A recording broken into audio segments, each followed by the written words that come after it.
बिस्मिल्लाहिर्रहमानिर्रहीम, अस्सलामुअलैकुम, good morning, welcome to सुबह सवेरे पाकिस्तान। मैं हूं हमजा तारड़ और मैं हूं इशाल सुलेमान। प्रोग्राम का आगाज़ करने जा रहे हैं तो मैं हमजा से कुछ पूछना चाहती हूं। हमजा, कभी आपने ऐसा सोचा होगा कि आप समंदर में खो जाएं, कश्ती पे हों आप, और वो कश्ती भी मोटर वाली नहीं होगी, वो दूसरी जिसको आप हाथों से चलाते हैं वो कश्ती, और आप उसमें खो जाएं समंदर के बीचों बीच, 438 रोज तक आप उसके बीच में रहें, तो क्या तसव्वुर कर सकते हैं आप ऐसा? अच्छा, अगर शर्त यह है कि 438 रोज अंदर रहना, तो फिर मैं कश्ती पे सफर करने का सोचूंगा ही नहीं, लेकिन क्या कोई शख्स रह सकता है? बिल्कुल ऐसे ही। ये एक शख्स हैं जो सल्वाडोर इनका नाम है, और ये 438 रोज तक समंदर के बीचों बीच रहे हैं उस कश्ती। बिल्कुल पॉसिबल है। और उन्होंने सिर्फ एक चीज, वो कहते हैं कि मैं बार बार ये सोचता था कि मैं आज मरूंगा, आज मरूंगा, आज मरूंगा, लेकिन मेरा जो एक तवक्कल था, एक भरोसा था, वो सिर्फ रब पे था। अच्छा। कि मैं जरूर बच जाऊंगा। मेरा दोस्त, उनके साथ एक उनका दोस्त भी था जो ये कहता था कि मैं मर जाऊंगा, और ये कहते थे कि मेरा भरोसा है अल्लाह पर, मैं बच जाऊंगा। और आपको पता है हमजा कि जिसका भरोसा अल्लाह पर नहीं था और वो सोचता था कि वो मर जाएगा, वो यकीनन मर गया। अच्छा, दोनों दोस्तों में से एक मर गया और एक बच गया, जिसका ये भरोसा था, जिसका ये तवक्कल था कि वो जरूर बचेगा। 438 रोज वो समंदर के बीचों बीच रहने के बावजूद एक रोज किनारे पे जा पहुंचे। जब उन्होंने दूर से पहाड़ों को देखा, तो वो दौड़ते हुए उन्होंने समंदर में मतलब छलांग लगाई पहले, और उसके मतलब तैरते हुए वो किनारे पे जा लगे। तो ये जो एक अल्लाह पर यकीन होता है ना, ये हमें किसी भी मुसीबत, किसी भी मुश्किल से निकाल देता है। बिल्कुल ऐसे ही अल्लाह पर तवक्कल हो तो आप जो है बेशक समुंदर में किसी भंवर में क्यों ना फंसे, आप जो है किनारे तक पहुंच ही जाते हैं, चाहे आपको 438 रोज लग जाएं, तकरीबन 1.25 साल के लिया जाए। बिल्कुल ऐसे ही तो 1.25 साल आपको लग जाए तो आप फिर भी पहुंच सकते हैं। खैर, और बिना खुराक, बिना पानी के आप कैसे रह सकते हैं? ये सिर्फ अल्लाह ही आपको रख सकता है। हाँ बिल्कुल, उधर जो भी खुराक उनको मुहैया होती होगी परिंदों की शक्ल में, वो यकीनन उसको जो है अपनी खुराक बना लेते होंगे। और ये इशाल ने बड़ी अच्छी बात हमारे साथ शेयर की है। एक और बात हम आपसे शेयर करना चाहेंगे कि आज रात 12 बजे के बाद हो सकता है कि आपको कुछ मैसेजेस आएँ, कुछ कॉल्स आएँ, और आपको कोई बुरी खबर या कोई अच्छी खबर ऐसी भी हो सकती है कि आपको आपकी लॉटरी के बारे में बता दिया जाए। तो पहले सोच लीजिएगा, ज़रा लंबा लंबा सांस लीजिएगा, और फिर याद करिएगा कि 1 अप्रैल शुरू हो चुकी है, और लोग हो सकता है कि अप्रैल फूल जो है ना आपको बना रहे हो, खुद मना रहे हो और आपको बना रहे हो। लेकिन कुछ संजीदा खबरें हो भी सकती हैं, वाकई आपको दुरुस्त खबर कोई फोन कर सकता है, लेकिन अब हमारी जिम्मेदारी क्या है, हमने पहले चेक करना है इस चीज को। सकता है। और हमजा, मैं बिल्कुल इस पे चेक रखूंगी कि कौन सा मैसेज सही है और कौन सा मैसेज जो है वो सिर्फ फूल बनाने के लिए किया जा रहा है। हाँ, तो आप लोगों ने जो है ना दिल जल्दी नहीं छोड़ देना किसी भी खबर पे, और जल्दी खुश भी नहीं हो जाना अगर आपकी लॉटरी लग जाती है रातों रात। तो आपने इस बात का ख्याल करना है, तस्दीक करनी जरूरी, तस्दीक बहुत जरूरी होगी इस पे। और हम देखते हैं कि अक्सर हमें ऐसी खबरें मिलती हैं कि लोगों को ऐसी खबरें दी गई कि वो हार्ट अटैक हो गया उनको, वो इतने ज्यादा परेशान हो गए। तो बिल्कुल आज रात 12 बजे के बाद आपने कल पूरा दिन इस चीज का ख्याल रखना है। और हम अब बात करेंगे मोहलिक कोरोना वायरस की। मुल्क में कोरोना वबा की तीसरी लहर ने अपने पंजे गाड़ना शुरू कर दिए, और अब तो पंजे मजबूत कर लिए हैं। सदर, वजीर आजम, वजीर दिफा के बाद साबिक वजीर खजाना हफीज शेख भी कोरोना वायरस में अब मुब्तला हो चुके हैं। अमीर और गरीब का, जिस तरह से कल हमें इशाल बात कर रही थी कि कोई फ़र्क नहीं है, हर किसी को ये हो सकता है, और हर किसी को हम देख रहे हैं कि ये वायरस बिल्कुल ऐसा ही है। केसेस और अमवात में हर गुजरते दिन के साथ इजाफा होने पर वज़ीर आज़म इमरान खान ने कौमी राबता कमेटी बराए कोविड-19 का इजलास आज तलब किया है, जिसमें अहम फैसले मुतवक्के हैं, क्योंकि तशवीशनाक हालात होती जा रही हैं, सूरत हाल कशीदा होती जा रही है, और कोरोना की जो तीसरी लहर है ये बच्चों को बहुत मुतासिर कर रही है, जिसकी वजह से सख्त फैसले लिए जाने का इम्कान है। हाँ, और परेशानी बढ़ती जा रही है। इस्लामाबाद में गुज़श्ता रोज़ 121 बच्चों का कोरोना टेस्ट मुस्बत आया था, और मुतासरा बच्चे 10 साल तक उम्र के हैं। गुज़श्ता एक हफ्ते में सर्विसेज अस्पताल लाहौर के 110 डॉक्टर्स भी इस वबाई मरज का शिकार बन चुके हैं। और डॉक्टर्स, हमने पिछली बार भी देखा था जब कोरोना वायरस बिल्कुल पाकिस्तान में कदम रख रहा था, कदम जमा रहा था, तब भी हमारा पैरामेडिकल स्टाफ जो है, हमारे जो ये फ्रंट लाइन हेल्थ वर्कर्स हैं और ये जो वॉरियर्स हैं, इनको बहुत ज़्यादा ये जो कोरोना है मुतासर कर रहा था। अब हम ऐसी सूरत हाल दोबारा से देख रहे हैं, केसेस बढ़ने पर लाहौर ट्रांसपोर्ट कंपनी ने शहर में हर तरह की पब्लिक ट्रांसपोर्ट पर पाबंदी का इशारा नोटिफिकेशन भी जारी कर दिया है हुकूमत की जानिब से। ऑरेंज ट्रेन, स्पीडो बस, मेट्रो बस की बंदिश तक तमाम पब्लिक ट्रांसपोर्ट भी बंद रहेंगी। और खैबर पख्तूनख्वा की बात करें तो सूबे भर में शादी तकरीबात पर पाबंदी और हफ्ते में 2 दिन मार्केट्स के साथ ट्रांसपोर्ट भी बंद रहेगी। कराची की अगर बात करें तो जिला वस्ती के मजीद 3 इलाकों में माइक्रो स्मार्ट लॉकडाउन का निफाज कर दिया गया है। और जहां तक ट्रांसपोर्ट बंद है, ऑब्वियसली लोग बाहर निकलने से बाज नहीं आ रहे। ट्रांसपोर्ट बंद होगी तो यकीनन घरों तक महदूद हो सकेंगे। अच्छा, इसके साथ ही एक अच्छी बात यह भी है कि अब मुल्क में 50 से 59 साल की उम्र के अफराद के लिए कोरोना वायरस की जो वैक्सीनेशन है उसकी रजिस्ट्रेशन का अमल तो शुरू हो चुका है। आपके घर में, जैसे हम पहले आपको बता रहे थे कि अगर 60 बरस से ज़ायद उम्र के अफराद मौजूद हैं, बुजुर्ग मौजूद हैं, तो उनको रजिस्टर करवाएं और फिर जाकर उनको वैक्सीनेट करवाएं। अब 50 साल से ज़ायद उम्र के जो अफराद आपके घर में मौजूद हैं और ख़ुद भी वो लोग जो 50 साल से ज़ायद उम्र के हैं, वो खुद को रजिस्टर करवाएं। अप्रैल के दूसरे हफ्ते से रजिस्टर्ड अफराद को वैक्सीन लगा दी जाएगी।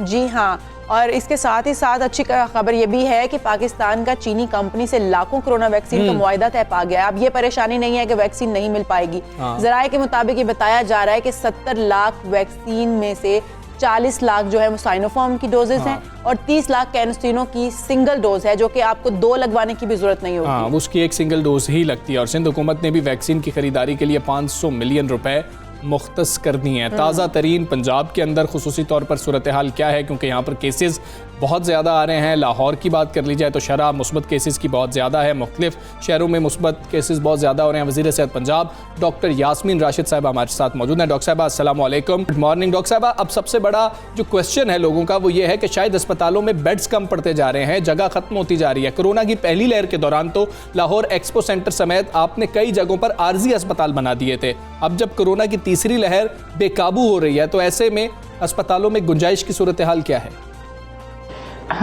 देखिए, जो जब हमने पहली लहर थी तो उस वक्त तो आपको पता है कि ये बहुत बड़े जो फील्ड हॉस्पिटल्स वगैरह थे इनको बतौर क्वारंटीन सेंटर्स भी हमने बनाया था, क्योंकि पहले लहर के अंदर हमने होम आइसोलेशन की इजाज़त नहीं दी थी। इस मरतबा आपको पता है कि जिनको माइल्ड सिम्टम्स हैं वो अपने घर पे ही आइसोलेटेड होते हैं और उनको घर पे मॉनिटर करते हैं। जो सीरियस पेशेंट्स हैं या जिनको ऑक्सीजन की ज़रूरत होती है वो हॉस्पिटल में आते हैं। अल्हम्दुलिल्लाह इस वक्त हमारे अस्पतालों के अंदर तादाद ज़रूर मरीज़ों की बढ़ी है, लेकिन अभी भी 30% कैपेसिटी है हॉस्पिटल्स की।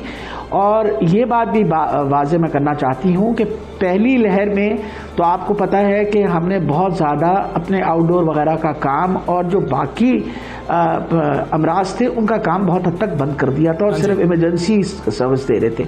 इस मरतबा हम इमरजेंसी सर्विस भी दे रहे हैं, इस मरतबा हम बाकी बीमारियों का भी इलाज कर रहे हैं। आउटडोर में भी हम कोशिश कर रहे हैं कि जो मरीज़ बीमार होते हैं वो तशरीफ़ ले आएँ ताकि उनका देखा जाए, और कोरोना के भी काम कर रहे हैं। तो इस साल के अंदर हमने बहुत कुछ सीखा और ये पता चला कि जो बहुत सीरियस पेशेंट्स हैं जिनको ऑक्सीजन की कमी होती है उन्हीं को दाखिला, और उनके लिए एक बाकायदा पैरामीटर बना हुआ है कि किन मरीज़ों को हम दाखिल कर सकते हैं, किन मरीज़ों को हम घर में मैनेज कर सकते हैं। तो अभी तक जहाँ तक ताल्लुक़ है वो ये है कि हमने कैपेसिटी अभी भी अपने अस्पतालों की बढ़ाने लगे हैं, लेकिन इस वक्त हमारे पास 30% कैपेसिटी अपने सारे। डॉक्टर साहब, लास्ट ईयर भी हमने देखा कि रमज़ान में कोरोना जो है वो शिद्दत इख्तियार कर गया था। अब भी रमज़ान की आमद है, ऐसे में क्या हुकूमत मज़ीद सख्तियाँ लगाने जा रही है और क्या नमाज तरावी के लिए कोई खसूसी SOPs भी जारी किए जाएंगे? ये जी बिल्कुल डिपेंड करेगा। आपको पता है कि अभी रमज़ान को 14 दिन बाकी हैं जी। उस वक्त तक हमारे सामने बहुत हद तक एक पिक्चर क्लियर हो जाएगी।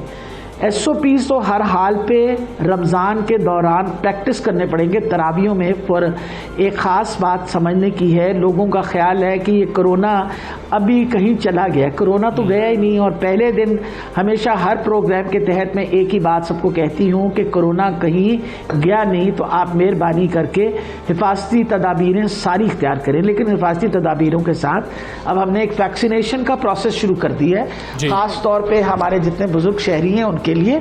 और अल्हम्दुलिल्लाह बड़े आसान तरीके से, बहुत अच्छे तरीके से 126 सेंटर है हमारे पूरे पंजाब में जिसमें ये वैक्सीनेशन का सिलसिला जारी है।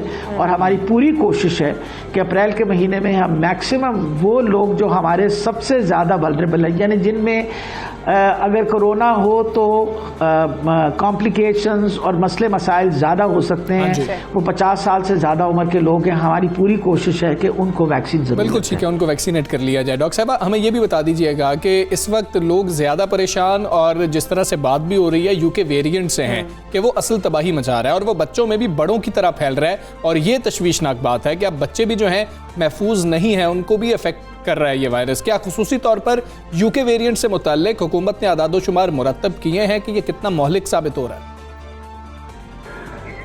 ऑलरेडी कह दिया गया चिल्ड्रन हॉस्पिटल को कि वो सारे आदादोशुमार जो हैं उनको इकट्ठा करें ताकि हमें पता चले कि इनका इफेक्ट जो है बच्चों पे कितना हो रहा है। और वेरिएंट डेफिनेटली बहुत ज़्यादा इन्फेक्टिव है, और जब ये इसकी इन्फेक्टिविटी रेशियो ज़्यादा होती है तो नेचुरली बच्चे भी इन्फेक्ट होते हैं, बड़े भी घर में इन्फेक्ट होते हैं। अभी तक जो देखा गया वो देखा गया कि बच्चों के अंदर कंपैरेटिवली सिम्टम्स कम होते हैं या होते ही नहीं हैं। लेकिन ये जैसे जैसे आपको पता है ये एक ऐसी मूजी बीमारी है कि एक मुसलसल इसके अंदर तब्दीली आती चली जाती है, और हमारे लिए जैसे जैसे हम इंफॉर्मेशन मिलती है हम हमेशा आप तक पहुंचाते हैं। डॉक्टर साहब जैसे कि हम यही सुनते आ रहे हैं कि जो इस वक्त कोरोना की लहर है वो पंजाब में ज़्यादा तेज़ है, ज़्यादा शदीद है, काबू में आती नज़र नहीं आ रही, तो ऐसे में क्या मखसूस शहरों में मुकम्मल लॉकडाउन की तजवीज़ भी ज़ेर गौर है, मुकम्मल लॉकडाउन पर भी जाया जा सकता है? देखिए जी, पहली के बाद तो आपको पता है कि बहुत हद तक लॉकडाउन सेमी लॉकडाउन तो हो ही जाना है, जैसे कि हर किस्म के इज्तिमा की पर पाबंदी लगा दी गई है। शादी ब्याह की रसूमात जो हैं उनको भी बंद कर दिया गया। उन्होंने कहा कि भाई शादी होनी है निकाह कर दीजिए, मेहरबानी करके 10 लोगों से ज़्यादा कोई बंदा शामिल ना हो, शमूलियत ना हो।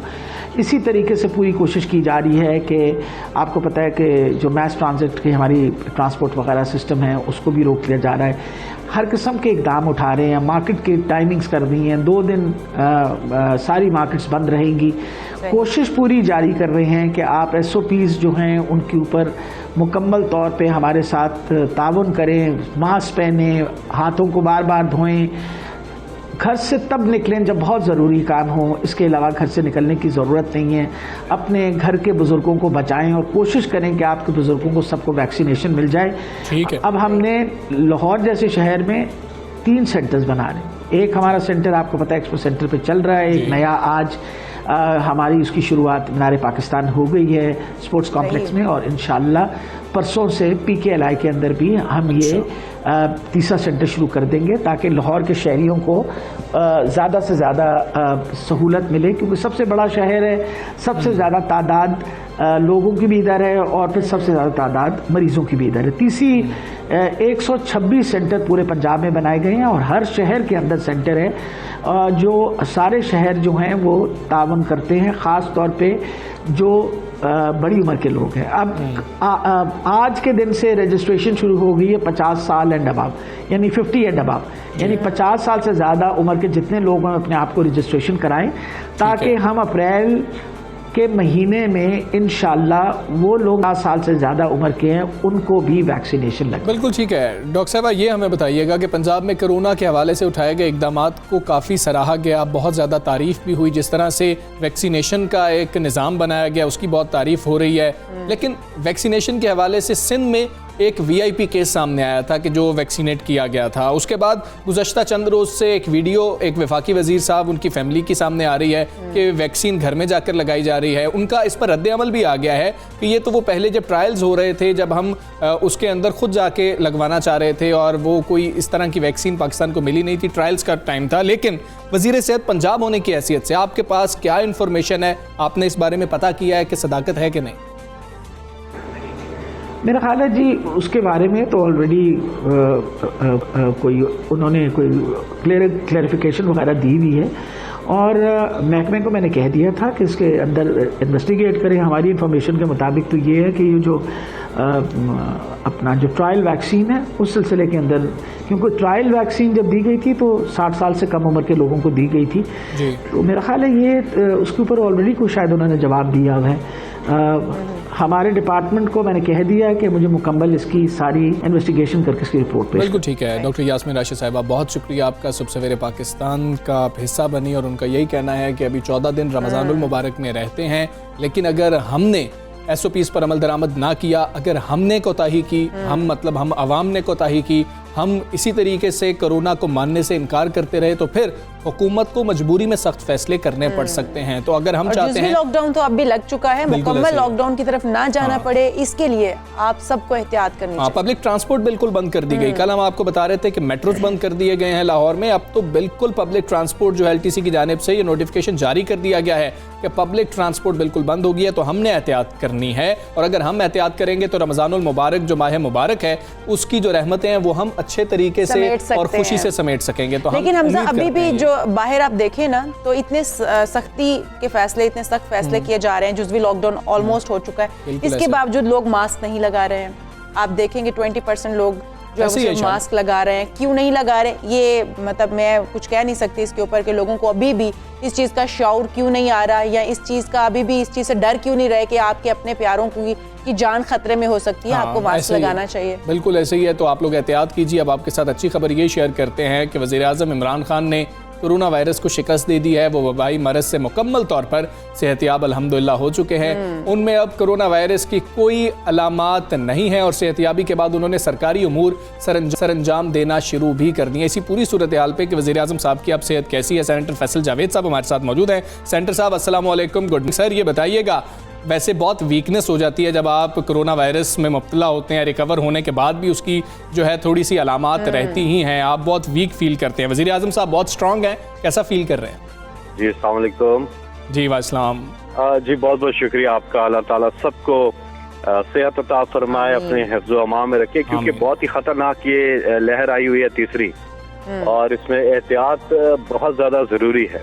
प्राइम मिनिस्टर इमरान खान साहब अल्हम्दुलिल्लाह बिल्कुल ठीक ठाक हैं, और इम्यूनिटी काफ़ी उनकी अच्छी है, क्योंकि उनका लाइफस्टाइल अगर देखें तो वो बहुत ही अच्छा है, क्योंकि ऑर्गेनिक खाने खाते हैं, वर्जिश करते हैं, और अपना बड़ा ख्याल रखते हैं इस हवाले से कि काफ़ी ज़्यादा अपनी फिटनेस का बहुत ज़्यादा हमेशा से वो ख्याल रखते हैं। और सबसे बड़ा खुराक जो है वो एक तो ज्यादा खाना नहीं खाते हैं, और दूसरा वो ऑर्गेनिक यानी कि देसी खाने खाते हैं।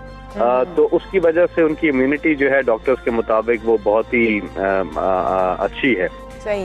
तो अल्लाह ताला का खास करम रहा प्राइम मिनिस्टर इमरान खान साहब पर भी, और उनकी जो अहलिया है फर्स्ट लेडी, वो भी दोनों खैरियत से हैं और सेहतियाब हो गए हैं, रिकवर कर गए हैं कोरोना से। और डॉक्टर्स की हिदायत के मुताबिक उन्होंने जो अपनी रूटीन है उसको बिल्डअप करना शुरू कर दिया, आहिस्ता आहिस्ता ग्रेजुअली मीटिंग्स करना शुरू कर दी हैं, और कल से वो पूरी तरह से जो है अमूर अंजाम देंगे। जी फैसल साहब, जो हम बात कर रहे हैं वज़ीर आज़म साहब की अहलिया का, खातून अव्वल का, उनका कोरोना टेस्ट दोबारा किया गया था, क्या उसकी रिपोर्ट आ गई है? और आपने कहा कि मामूलाते ज़िंदगी जो हैं वो रूटीन पर आ चुके हैं, उन्होंने दोबारा से अपने सरकारी काम जो है वो भी सरअंजाम देने वज़ीर आज़म ने शुरू कर दिए हैं।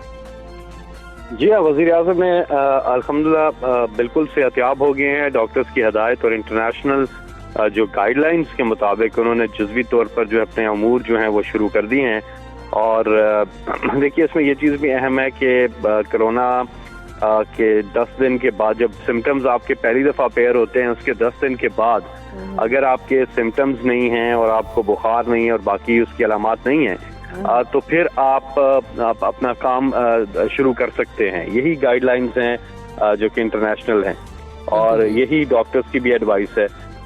तो लेकिन इसमें ये पैगाम भी बहुत ज़्यादा ज़रूरी है तमाम लोगों के लिए कि इस वक्त मास्क का इस्तेमाल पे काफ़ी जोर दिया जा रहा है। वो इसलिए कि मास्क का इस्तेमाल बहुत ज़्यादा ज़रूरी है। अभी जब मैं आपसे बात कर रहा हूँ तो मैं यहाँ पर आया हूँ एक वैक्सीनेशन सेंटर पे कुछ बुजुर्गों को देखने के लिए। अच्छा। कि जो बुजुर्ग अपनी वैक्सीनेशन करवा रहे हैं उसमें क्या अमल है, यहाँ पे क्या हो रहा है। तो मैं यहाँ पे खुशी का सब खुश है, क्योंकि बहुत ही आसान तरीके से वैक्सीनेशन का अमल भी जारी है। तो यहाँ पे ये भी पैगाम है सबको कि 1166 पे अपना शनाख्ती कार्ड नंबर मैसेज करें। जो लोग 50 साल 55 साल से ऊपर हैं, अभी उनकी वैक्सीनेशन का मरला शुरू हो गया है, रजिस्ट्रेशन का काम शुरू हो गया है। और वैक्सीनेशन में भी है 2 डोजेजेस लगेंगी, एक पहले लगेगी फिर डॉक्टर्स आपको बताएंगे कि दूसरी डोज कब लगनी है, लेकिन वैक्सीनेशन सबके लिए बहुत ज्यादा जरूरी है और आहिस्ता आहिस्ता फिर बाकी सबके लिए बिल्कुल ऐसे ही है। अमूमी तौर पर 22nd डे पे जाके जो है दूसरी डोज लगाई जा रही है। फैसल जावेद साहब, सदर मुमलिकत को भी कोरोना वायरस हो गया था, वज़ीर आज़म साहब ने उनको कुछ मशवरे भी दिए हैं, उनकी सेहत के हवाले से हमें बताइएगा। साथ ही वज़ीर आज़म साहब ने नरेंद्र मोदी के खत का जवाब भी दे दिया। आप देख रहे हैं कि कुछ बर्फ पिघल रही है। देखिए, डॉक्टर आरिफ अलवी साहब सदर मुमलिकत जो हैं उनका भी कोरोना टेस्ट पॉजिटिव आया है और वो अल्हम्दुलिल्लाह खैरियत से हैं। उनका एक्सपोजर बहुत ज़्यादा हुआ था पिछले कुछ दिनों में। एक तो सिविल अवार्ड्स की तकरीबात थी, 5-6 तकरीबात हिस्सों में उन्होंने की थी, इसी वजह से कि ज़्यादा लोग ना और डिस्ट्रीब्यूट किए थे लोग, लेकिन बहरहाल थोड़ा एक्सपोजर था। और फिर आपको पता है कि 23 मार्च की जो परेड थी 25 मार्च को जो हुई थी उसमें भी एक्सपोजर था और जिसकी वजह से लगता यह है कि उनको वायरस जो है लग गई है। और लेकिन ये है कि अल्हम्दुलिल्लाह उनकी सेहत भी ठीक ठाक है। और डॉक्टर आरिफ अलवी साहब भी एक तो खुद भी डॉक्टर हैं और दूसरा ये है कि वो भी अपना मैंने नोट किया है डॉक्टर साहब के साथ थोड़ा टाइम गुजरा था, हाँ, वो भी अपने लीडर इमरान खान साहब को इस हवाले से काफी ज्यादा उनका जो खुराक हो गई और ये ऑर्गेनिक जो आप बिल्कुल ठीक कह रहे हैं और एक्सरसाइज का भी उन्होंने कोई सिस्टम रखा हुआ है, समझ में नहीं है कि क्या, लेकिन वो करते हैं। और दूसरा आपने सवाल क्या पूछा? नरेंद्र मोदी को जवाबी खत लिखा है वज़ीर आज़म साहब ने। जी हाँ, बिल्कुल, नरेंद्र मोदी को जवाबी खत लिखा है। देखिए जी, सबसे अहम पहलू ये है इस खत के हवाले से भी और बाकी भी कि Kashmir is central point. Kashmir के अलावा जो है वो किसी भी हवाले से पेशरफ्त आगे नहीं हो सकती है जब तक कश्मीर का मसला हल नहीं हो जाता। और कश्मीर का मसला पाकिस्तान की हमेशा से बड़ी क्लियर पोजीशन रही है। कश्मीर का मसला पाकिस्तान ने पेशरफ्त की है कि कश्मीर का मसला अमन से हल होना है, बातचीत से हल होना है। और इस हवाले से इमरान खान साहब ने आपने देखा होगा कि जिस अंदाज में कश्मीर का मुकदमा पूरी दुनिया में उठाया और खास तौर पे UN जनरल असेंबली में जिस अंदाज में उठाया और पूरी दुनिया को बावर करवाया कि किस तरह से हिंदुस्तान जो है वो मजालिम कर रहा है और क्या सोच है हिंदुस्तान की। बिल्कुल ठीक, वो सोच जो वो RSS की आइडियोलॉजी से लेते हैं, वो हिंदुत्व उनकी जो सोच है, जो पॉलिसी है, जिस तरह से वो मुसलमानों के पे जुल्म सितम कर रहे हैं, इस चीज को पहली बार इंटरनेशनल प्रेस ने इस चीज पे बात की है। और नाज़ी की जो आइडियोलॉजी है उससे इंस्पायर्ड है ये पूरी हिंदुस्तान की जो हुकूमत की जो पॉलिसी है। बिल्कुल ठीक है। फैसल जावेद साहब, बहुत शुक्रिया आपका। सुबह सवेरे पाकिस्तान का हिस्सा बने। वज़ीर आज़म साहब वो बेहतर फील कर रहे हैं और सदर मुमलिकत डॉक्टर आरिफ अलवी भी जो हैं अल्हम्दुलिल्लाह वो बेहतर फील कर रहे हैं, वो हमें बताते हैं। शाल एक ब्रेक लेते हैं। बिल्कुल जी, ब्रेक लेते हैं, ब्रेक से वापस आएंगे। Stay with us.